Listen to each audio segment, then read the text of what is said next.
Hello everyone, my name is Perumal Jagan and I'm so excited to welcome you all. And in this video, we are going to solve a Sherlock challenge. Sherlock is actually a challenge, is part of HackTheBox platform. So it's all about solving the forensic challenges, digital forensic challenges. Once the incident took place, how you are going to address that, how you are going to fix it, how you are going to recover your systems from the incident. So this is what they call it as the digital forensics and incident response. And in Sherlock, there are various categories. It has malware analysis. It has the security operations center challenges. It has some threat intelligence challenges, which is nothing but collecting some uh, information from the internet, open source intelligence. So these are the challenge types, the categories that are available in Sherlock's. And we are going to solve one of the interesting challenges today. So without further ado, let's get into that. I hope you can see my screen. Now you are seeing the challenge named WhyFind, and it's an easy challenge. You can see the Sherlock scenario here. Let's read through it. We've been hot on the trail for a political dissident. They jumped from cafe to cafe using the Wi-Fi, making it hard to nab them. During one of their trips, they unknowingly sat next to one of our agents and we captured them with their laptop on. We need to know where they have been and what they have been doing, analyze the cape output, see if you can get us some answers. So this is the Sherlock scenario. It looks like it is not about investigating a malware incident. Instead, it's all about investigating a PC of an individual or laptop of an individual who connected to various Wi-Fi networks, right? Now, this is what we are going to do, and we can see the artifact. Uh, they actually explicitly give it. So it's about the CAPE output. So CAPE is actually a forensic acquisition tool. It can be used to collect the evidence from the endpoints. And you can see here the crawl, artifacts, parser, and extractor. If you take any PC, there'll be a bunch of data. But what CAPE does, it actually selects the data which will be important to the forensic investigation and extract it. So that's the purpose of CAPE. And we are given the CAPE data. And here you can see the zip file, which is around 260 megabytes. And I have already downloaded it. To be honest with you all, I have already solved this challenge. Let me go and grab the file that we need for this investigation. It's WhyFind challenge, and the file name is whyfind.zip. And I'm just copying it here, and also the questions that I need to answer. All right. So now I got all the files that I need. But before we just start doing the investigation, let's read through the questions that we need to answer, because it will be giving us, if you are doing it for the first time, or you are just a beginner, it's advised to read through the questions first. And according to the questions, we can just select the artifacts that you need to parse. All right, the first one, what is the computer name of the machine? It can be found. I'll tell you how to do that. And the second question, what's the first Wi-Fi SSID they connected to on May 30th? And when did the system obtain a lease for the network? And what IP address did the device receive when connecting to the cafe? What is the BSSID, the MAC address of access point they connected to at the cafe? And it looks like they started some sort of manifesto at the cafe. What is the name of the file they started to write? And what is the last sentence of the manifesto? They started their research by watching YouTube video of a speech. What is the name of the speech? They continued their research by looking up a book in Wikipedia. Again, the Wikipedia search. What was the last thing they downloaded before leaving the cafe? And I already answered these questions, and I'm going to tell you how to answer these questions. While solving this, when investigating changes to network profiles on Windows system, which event log would you examine to find entries related to those profile specific events? And some event ID parsing. And using the logs from the previous answer, when did they disconnect and leave the first cafe? Okay, looks like a generic questions like on which Wi-Fi they have connected, which IP address they got, and which is the video they watched, and which is the uh, Wikipedia blog they opened and read. So it's kind of that. It's not about the malware investigation. It's all about investigating individual species and his activity. All right. Let me copy the password of this zip file, and I will unzip this. I can use 7z x4 extraction and WhyFind.zip, and I have pasted the password, and you can see it successfully unzipped. And I could see another zip file called capeout.zip. So let me unzip this one as well.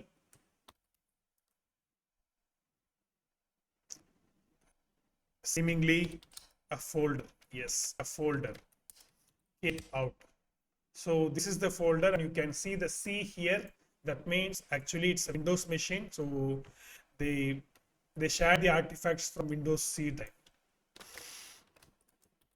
And you can eventually see this here. You can see the users folder, Windows machine, program data, MFT, file table, machine file table, I guess. What is MFT? Give me a sec. MFT in Windows. Master file table, pardon me. Master file table and some other artifacts. I'll tell you what are all these artifacts. But before we start doing this, I need to do one more thing here. Give me a sec. Let me, because since it is a Windows related investigation, a forensic investigation, they also need a Windows machine. So I'm just trying to pass these files to my Windows machine. So if I could pass it, then probably I can just access those files from Windows and I mean over the network. I'm just trying to share it over the network. I'm not copying the whole files into Windows. So let's see. I'm just trying to find a way to do that. SMB server. Yes.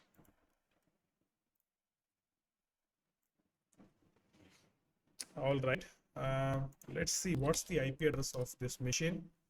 192.168.0.146. All right. Now, what I'm going to do, I'm planning to host this directory over SMB to every device within this network. So for that, what I can do, I need to go with sudo, and maybe I think I should be using, since I'm using sudo, and also this impacket, I actually installed it in my local drive. So I'm just planning to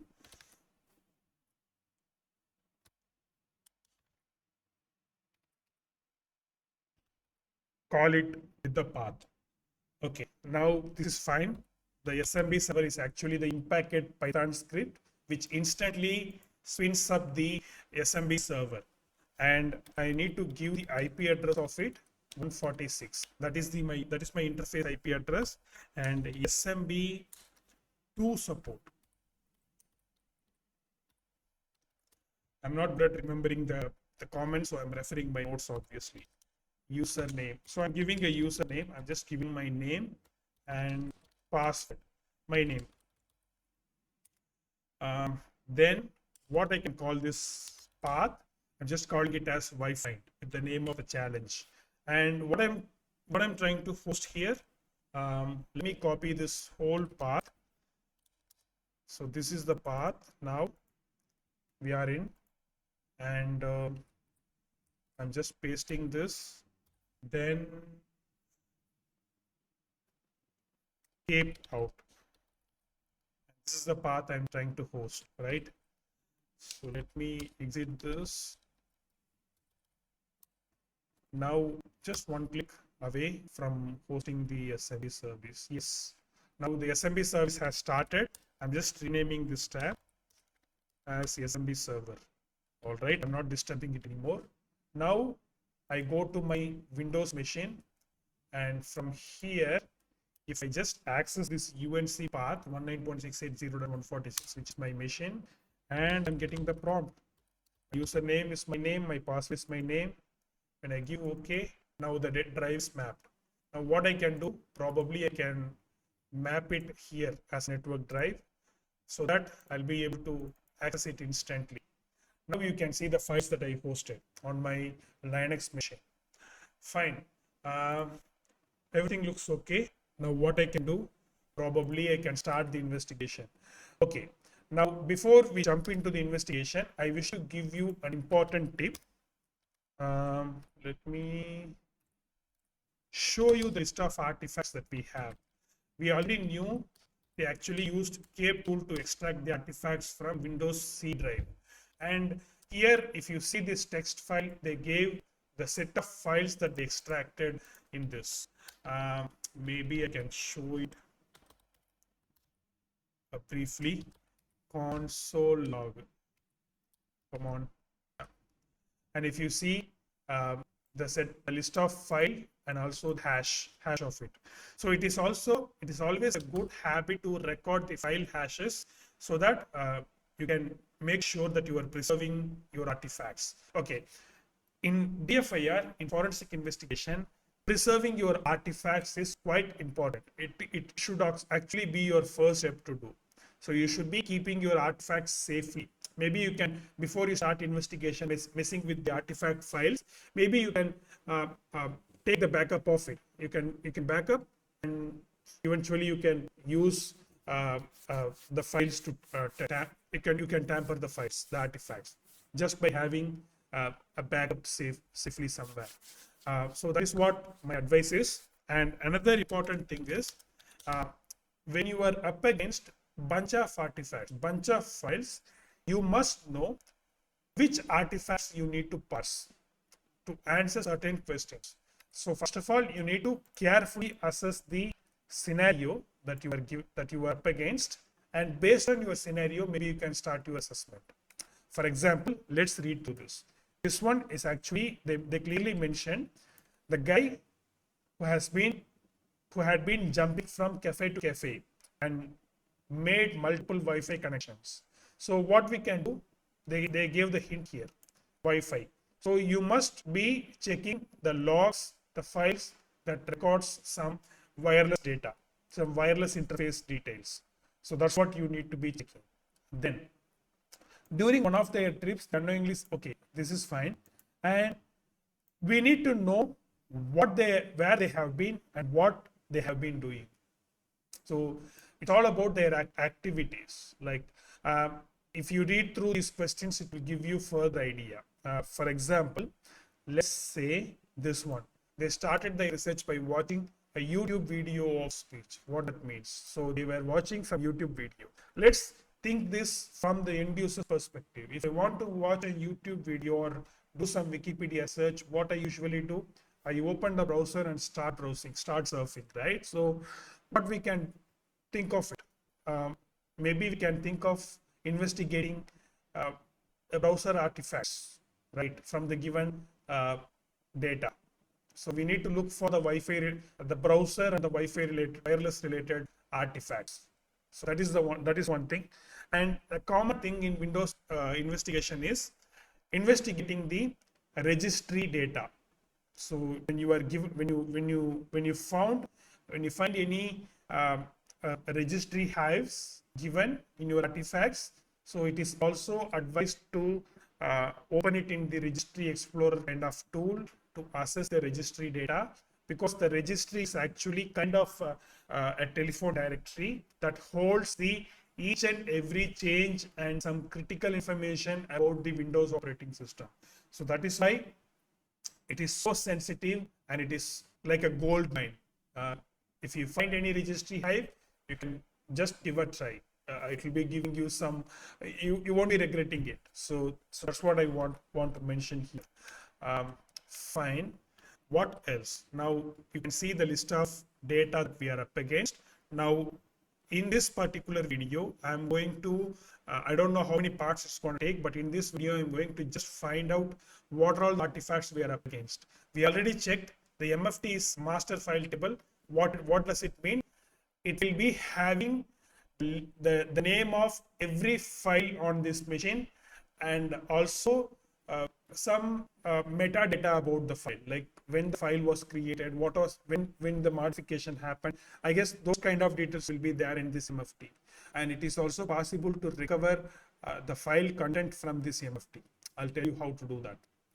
And let's do some googling to find what this each artifact is all about. um, File on Windows forensic importance. I use Google search engine. We'll be giving some we'll be getting a response that will be good.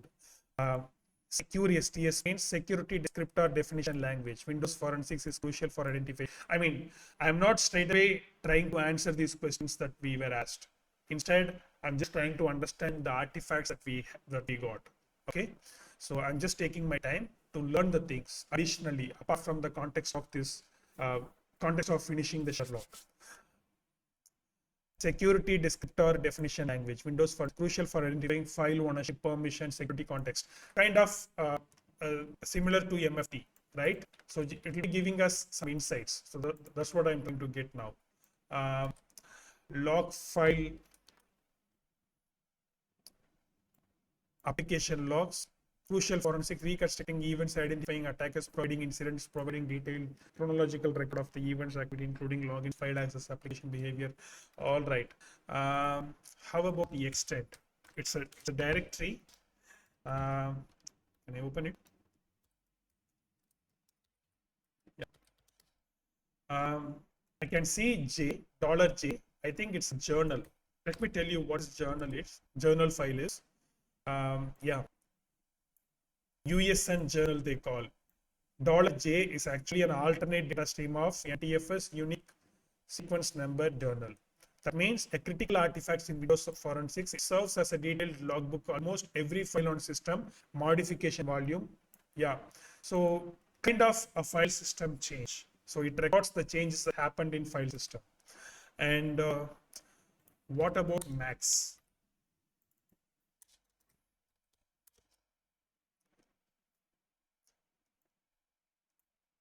Similar to USM journal. So looks like all these files that starts with dollar, it actually records some kind of file system activity. Moving ahead, what I can do, the first thing I wish to investigate is the users directory. So let me get into this users directory, and I could see the user called Ernest. So that will be the username. And if I get into Ernest directory, I can see the nt user.dat. What this does, this is actually kind of a registry hive. We can just load it into the registry explorer application, and it will be giving us some user specific data, kind of a recently accessed file by the user, some user custom configurations and things. So that's what the purpose of it. And I could see the app data directory. It has the local folder. I could see the straight away there is a Brave software, a Brave browser artifacts. So we will be investigating this one, and I get into Microsoft, and here I could see the browser called Edge, Internet Explorer, OneDrive, and within the Windows directory I could see some user class.dat. So this is actually called shellback. Let's see. It's a crucial Windows artifacts called shellback. What kind of evidence it records? Executed programs. If any program executed on the machine, if I'm investigating any malware incidents, then probably this is worth to look at. All right. What else? Explorer. Come on. Explorer and some database history. All right. Nothing special here. Web cache. All right. I don't know what does it mean, but I don't think it is relevant to us. Um, Connected device platforms, what it is, some database. So we can maybe we can open this database and read. How about doing it in roaming? The roaming is the directory. It contains the, if you open and see the protect, we having uh, details about the DPAPI, data protection API. So this is actually API protection provided by Windows uh, for encryption decryption purposes. So Windows is actually using in this larger magnitude. So maybe we can dig through it. Since it is an easy challenge, I don't think uncovering the secrets with DPAPI credentials, I don't think that the step is involved here. So this is one thing. What else I need to check? So I think this is what we need to check in the users directory. We yet to search Windows directory. In Windows, we are given the system32, and if I open config, I could see the registry hives. So we are going to use this registry hives to get some uh, uh, precious information about this user's activity. Win event, I guess this will be having the Windows event logs. Yes, it is. So we have the event logs, so we can use some tools to parse Windows event logs, and we can uncover some events. Tasks, come on. I'm taking my time, so I'm extending this recording just more than 20 minutes just to finish this artifacts parsing. Okay, bunch of other details. Actually, when I was solving this challenge for the first time, I was trying to do research about all these artifacts. So I took a lot of time to solve this. Some ETL files. And look at this, WhyFind.etl. So this is what to note down. Maybe we can come and investigate this file as well. But I don't know how to read this ETL file. I need to do some research. Log files. Did I read the log files? Yes. Sleep study. So I don't think the sleep study has anything to do with our thing. These are all some log files.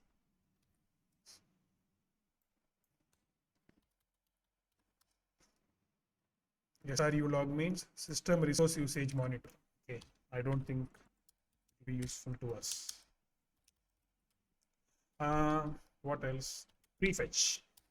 Prefetch is okay. Prefetch is actually another artifacts, another interesting artifacts. So it will be having a bunch of, this folder will be containing bunch of prefetch files. This is all about every program's details, like when the program started executing and how long it ran. So it will be storing all this information. So that is what this prefetch data is all about. Then app compat is actually holding another important artifacts, amcache. So let's see what is amcache. Amcache is actually crucial in Windows forensics. You will be coming across this so many times. Revealing program execution presence for deleted files, storing metadata like path, publisher details. Yeah. Kind of file recovery, deleted files, metadata of the file. Another useful artifacts to parse. INF, what it is? It's a log file. Service profiles, local service, user.dat. Maybe we need to give a try to this one as well. This is also a dat file. Every dat file is kind of registry hive. You'll be able to load it on registry explorer. App data, local, Microsoft, Windows, delivery optimization, logs. Yeah, some detail files. Come on, I'm just going backwards. Now, I guess we just explored the Windows directory. Let me go and explore this program data as well before we start our investigation. It's already around 25 minutes, not a problem. I'll go and check this one. This is quite important. WLAN SVC. So we are talking about the Wi-Fi connectivity, right? So obviously this WLAN SVC profiles directory is gonna help us. And I could see a profile here. Yeah, a bunch of Wi-Fi connections. I think every XML file denotes every SSID, every Wi-Fi connection. So that's what it is. So we'll be able to investigate that as well. Come on. What else we need to check? App, click to run crypto. I think these all this will be storing some system information, edge update, group policy, identity CRL, MF, network. Okay, let's see what's network. Downloader, yeah. User account, vault.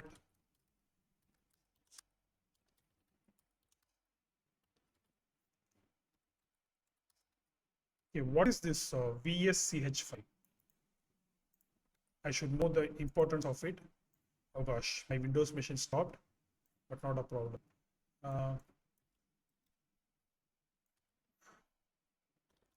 File. Vault schema file, which is important for forensics because it contains a structural description needed to interpret the encrypted credentials and sensitive information on Windows Vault. Okay, so this is about uncovering Windows Vault. What else? Oh, I missed it.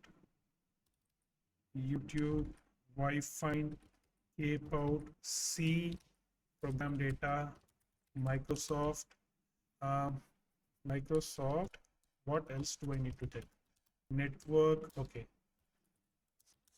I don't think I will get anything from here, but Windows is an important directory. Do you see any interesting stuff here? Start menu. I think this will be storing the list of applications present in start menu, I guess. I'm not positive. Yeah. Maybe it will be giving us the insights like what are all the utilities installed on this. And you can see some Brave browser. Brave browser is installed, Outlook, PowerPoint. Yeah. Giving us insights about the installed programs. I guess that's it. System data, yes. Read only. Lock screen. Because you should be taking some time to check out all the files that you are given, you are up against, because that will be saving you from hitting some dead end and banging your wall up against. I mean, banging your head up against the wall. So it is better to spend some time to thoroughly check out all the artifacts that were given rather than being clueless, staying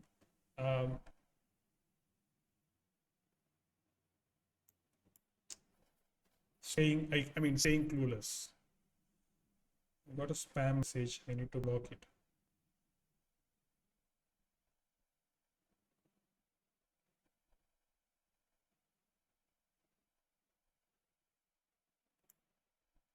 Yeah.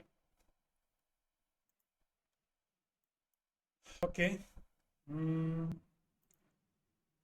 Fine. I guess now we are okay. I'm just stopping this recording now.